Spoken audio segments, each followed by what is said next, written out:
Hello everyone, I'm Elizabeth Wojcik at RTC TV4, and right now we're in front of Prill School, which is a one-room schoolhouse historically here in Fulton County. We're celebrating Frontier Days. This is where Akron Elementary students, along with Tippecanoe Valley High School students, come together and teach one another a little bit more about the Pioneer Days. They've done some quill work, they have made ropes, they've done some funnel cake and candle making, along with ice cream making and a little bit of apple butter tasting. So they have a few more events going on right here in the schoolyard, and then we'll take a look inside and see how things are going with the historic monument that is Prill School.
All right, today I'm here with, what's your name? Max. Max, and we're celebrating Frontier Day with his classmates, right? This is your class? And you guys dressed up today. Is that because you had to? No. Not really. No, you didn't have to. That's always good. Just trying to get in the spirit of Frontier Day. Did you guys learn anything new so far? Yeah. What'd you learn? Their food is good. Yeah, they're free. The food is good, you guys. All right. What did Pioneers had to make their candles every single day because they didn't have proper electricity. So the pioneers didn't have proper electricity and they had to make candles. Did you guys make candles today? Awesome. Let me see these. Oh, look at that. Look, here is one of those candles right here. Cool. Are you guys snacking on anything? Did you make any food yet? Yeah. We made a funnel cake and we had apple butter in there. Ooh, apple butter. Which one was your favorite, funnel cake or apple butter? Apple butter. Oh, all right. We got a split team here. I like your shirt. Can you show it to the camera? Look how pretty this is. That is so pretty. Did you pick that out yourself? No, Who picked it out for you? my mommy. What's your name? Delilah. Do you want to say hi to your mom? Hi. All right, you guys. We'll see you with some more footage from some other students.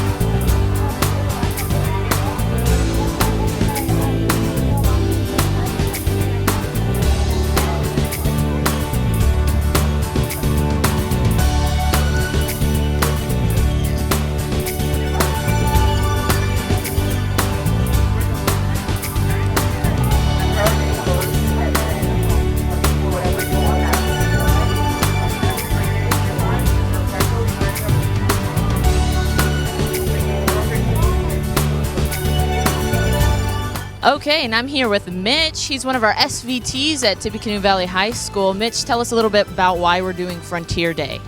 Well, we're doing it to teach these kids about how these pioneers actually lived and kind of give them an idea of what it was like to live back then. I feel like it's a very important thing to understand history, and why history is important is so that, well, sometimes history's bad and we don't want to repeat it, but also so that we learn from it and learn some of the struggles, so we get a better understanding of why people did what they did back then. That's completely true. I agree with all of that. And what class are you guys supporting and being here with? I'm a part of the American Studies class. It's actually a college class, so we're all getting college credit for it. And we really enjoy volunteering with these students. It's a kind of a really big deal to us, and we're really happy to be here with them today.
Okay, when Loretta rings this bell, we're all gonna stand up and we're gonna get in the aisles, okay? So stand up. All right, okay, she's gonna ring it again. You guys can stay right by your desk. You don't have to move. That's good. And then this is when we were gonna say the Pledge of Allegiance. So after she rings it, we're gonna turn and start saying it, okay? I pledge allegiance to the flag of the United States of America and to the republic for which it stands, one nation, under God, indivisible, with liberty and justice for all. All right, you can sit back down now. Okay, where's my paper? Oh, manners. Okay, so we're going to go over a lot of things today about Prill School and what this kind of was. But right now I'm going to tell you one thing, which was manners. And manners was really important back then. So actually the teachers taught their students manners. Your parents didn't teach you them. So there was a lesson in the school book about character building. And a lot of times if you guys didn't have manners when you went home, the parents would kind of blame it on your teachers and say it was their fault. The manners that you were expected to do when you got home was boys were supposed to take off their hats right when they got home and bow to their family, and girls were supposed to treat their family with respect and curtsy. Some characteristics that you were expected to do that you're supposed to turn into habits right when you got home were punctuality, honesty, generosity, and kindness. And the next thing we're going to teach you guys is the 5-finger lessons. So the teacher taught this to share the happiness and virtues of life. And they did it on their fingers so you would always have it on your fingertips. So everybody hold up your left hand and spread your fingers. Okay, so the first one, which is your pointer finger, is truthfulness. You want to speak the truth, and if you have something to say, truth about it boldly. Do not be afraid of the consequences of being honest. Second is honesty. Be honest and be real. If you do not work as hard when no one is looking as you do when someone else is, then you are dishonest. 3 is punctuality. Be punctual, and if you are late, you make others late because they have to wait on you. 4th is cleanliness. Be clean and always be fit to be seen. Your room should always be clean and not messy. 5th is kindness. Be kind. You can change the worst character by being kind, and be firm and not giving up on what you know is right.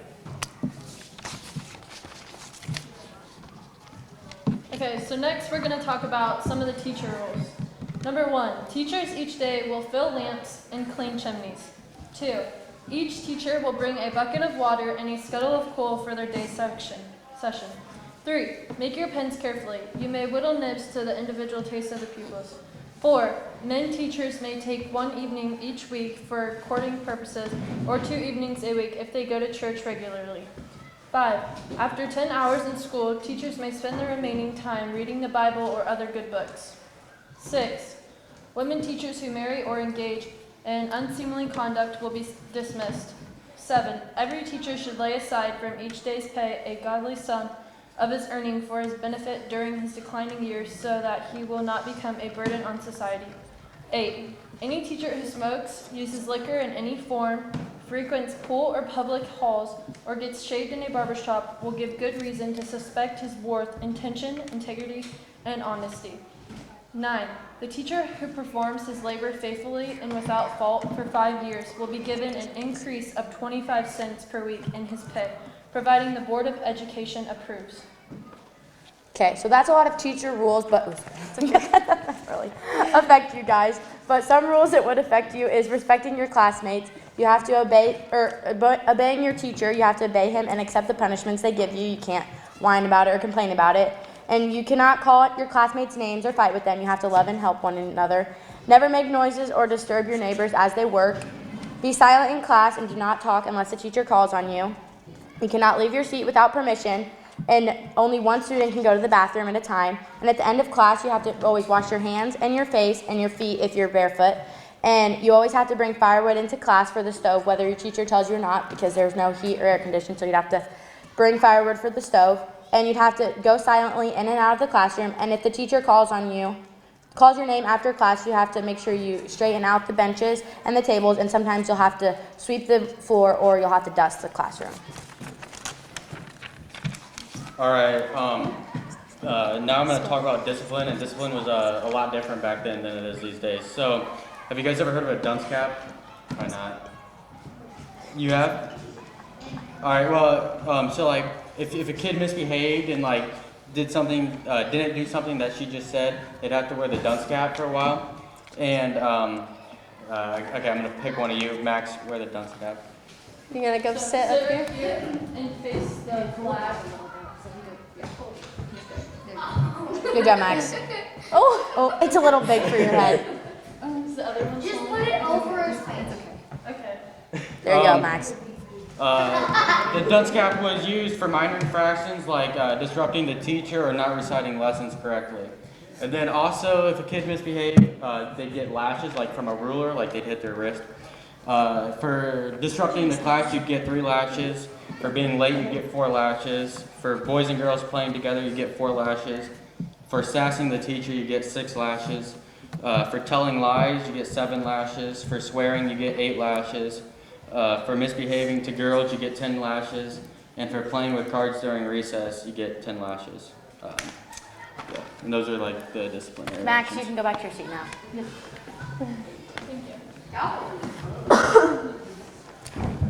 And now I'll go over a brief school day.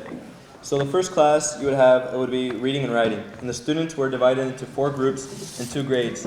And you would be with the young and then with the old. Each group has a reader. Teacher listens while the younger students would say the alphabet forwards and backwards, then vice versa. And now we will say the ABCs. Ready? Everyone stand up, get in the aisle. All right, everyone sing it together. Ready? 3, 2, 1. A, B, C, D, E, F, G, H, I, J, K, L, M, N, O, P, Q, R, S, T, U, V, W, X, Y, and Z. Now I know my ABCs. Next time, won't you sing with me? Okay, guys. Good job, guys. Better than the last one. The second class you would have would be geography. And you would have to memorize countries, lakes, rivers, and mountains, and they would use this globe. The third class would be math. You guys like math? Oh, rough. The teacher would put problems on the board, and as students, they would have to multiply and divide. And if you didn't get it right, you wouldn't get points and you would get punished. So now we will do some multiplication problems. Okay, so the first one would be an example like 2 times 4. So I'm going to pick one boy and one girl to answer each of these. So 2 times 4, boys, this one's on you. What's the answer to that? 8. Good job. And girls, 10 times 10. 100. Good job. Good job. On the back. Look on the back.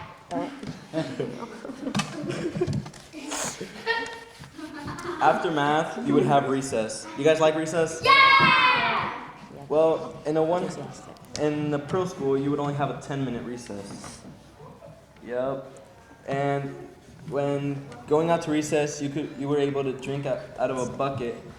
And for lunch, you would have to bring your own lunch in a lunch pail. And then the third class, or Yeah, whatever. the fourth class would be spelling out loud, and the students would have to spell words out loud. The teacher would give you a vocab word, and you would have to spell it correctly, or else you would get punished. And then the fifth class would be reading. Sometimes little kids would be able to draw in class, but the drawing isn't fun. You are always told what you are told to draw and have to do it perfect. And now we will sing Twinkle Twinkle Little Star. All right, stand up. Aisles. Woo! Twinkle, twinkle. All right, ready? Gets the lashes. Twinkle, twinkle, little star, how I wonder what you are. Up above the world so high, like a diamond in the sky. Twinkle, twinkle, little star, how I wonder what you are. Good job, guys. The boys are better than you guys. At the end of the day, the kids were told who would get punished. Sometimes someone would have to stay late to clean the room for being dumb, or sometimes someone would have to light the stove for a month for being late. And also, you'd have to stay late in class for speaking during a teacher. And when you can talk. class is dismissed, kids would have to stand up, arrange their desks, and then march to the front door, and then you would be dismissed. All right. Now I'm just going to tell you some history about the Prill School. It was built in 1876 and it was formerly owned by Mr. and Mrs. John Prill. One teacher taught all 8 grades and the ages of the pupils ranged from 6 to 18. So like you guys could be like in school with us. The school had no plumbing facilities and the drinking water had to be carried in wooden buckets by the pupils from John Prill residents. A wood-burning stove was used to heat the school. Local farmers supplied the wood and some of the older students carried the wood and fired the stove. Every student used the same water bucket, dipper, and wash basins, which were placed at the back of the room. However, the boys had a mirror and comb on one side of the room and the girls had one on the other side. The children walked as far as 1.5 miles to school, regardless of the weather. They carried lunch in pails. The last year the school had actual students was in 1924 and 25. For many years the building was used for a grain storage, and then some former students decided they wanted to clean it up and restore it and made it to like it is today, and I think that happened in 1975-ish. Do you guys have any other questions? No. None. Nothing at all. None? Okay, Next. also the doors back there is where you would hang your coats and jackets or you'd put your lunches in. What's your question? Why do you get punished if you're talking to a boy or if you're talking to a girl? Because back then things were just different. Like there's a lot stricter rules, and the school was taken more seriously. Wow. Yeah. You get in trouble for saying Yeah, for that you get 10 lashes for that. that. Well, good thing we're back. Do you guys know what lashes are? It's like this. They'd use this, and then They'd go like this, but a lot harder. Very hard. They'd go like, because the teachers didn't care back then. Huh? Oh, we don't. This is something sitting there. Okay. Is that all then? Yeah. Is that All it? right. All right. Everyone stand up. Wait. Stand up. Single file line. We're marching out when you hear the bell. Ready? 12 minutes. Why is June like that? Hi everyone, I'm here with Mrs. Yazel and we're out at Prill School. And June, you kind of put on this for all of the students, is that correct? Yes, we've been doing this for about 6 or 7 years. The 4th grade teachers at Akron used to do it. They retired, and so we took it over for them as part of our U.S. history classes. And that's at Tippecanoe Valley High School? That's correct, yes. And so what grade levels are being represented here today? Juniors are the ones that are putting on the different stations at the school, and then there's 4th graders who are participating in the different stations. And so the juniors are doing this just as high school credits, or are they getting any college credits out of this? This class actually is for college credit, and then this is just something extra that we do. So we found that in the last few years that the kids really enjoy it. It adds a little realism to the history where they have to research the history and then present it to the 4th graders. So it's just kind of a win-win for both. And so these students, they've taken up, how many weeks did they prep for this, or months even? Well, we did, of course, we've been learning history all year. And so when we got to this time period, we talked about that we were going to be out to Prill. They spent some time researching on their own and planning on their own. And then, so probably about a week. Okay, yeah, that's a pretty decent amount of time, that's a lot of dedication towards. Did you have any say on what kind of events or activities that they were going to have the students help them with, or did they kind of come up with them and then you kind of just found the time frame and how they did it back then? Well, we took partly because of what the 4th grade teachers had done earlier. Some of those activities we kept because they were favorites. Like at Akron School this morning, the quill pen writing, the rope making. They already had those supplies for us, and so we used those. Some of the things we added a couple of years ago were making ice cream. So the kids have some options. There are a couple of non-negotiables, but they also have some choice as well. And of course, out here at Prill School, we have a set of students who are our school marms, and that's a non-negotiable too. We need to have at least one group to do that. But then the rest is kind of voluntary. Yeah, that's awesome. I can't believe that, we're able to get all of these students here together on one day and with excellent weather.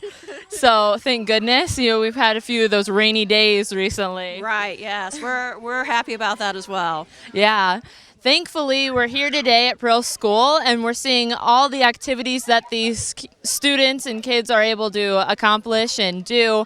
How long has Prill School been around? Is that a question you would know? It was first opened, I think, in the 1850s, closed somewhere around the 20s, I believe. There's a Prill School Museum Association that we partner with to be able to host this. So we're thankful to them for allowing us to do this with our students, not only from Akron, but also Mentone. So there are students from Mentone that are represented here today? Not today. We'll be hosting them on Monday. Okay, so Monday for Mentone students, and those will also be fourth graders? Correct, yes. And the same group of juniors will be along with them, or? Yes, the same group of juniors, yes. All right, well, I hope those activities go really well for you guys. Thank you so much for this whole thing. It's awesome. We enjoy it. The kids enjoy it. My kids enjoy it. The fourth graders enjoy it. It's just great all around. It is really fun. Thank you guys so much.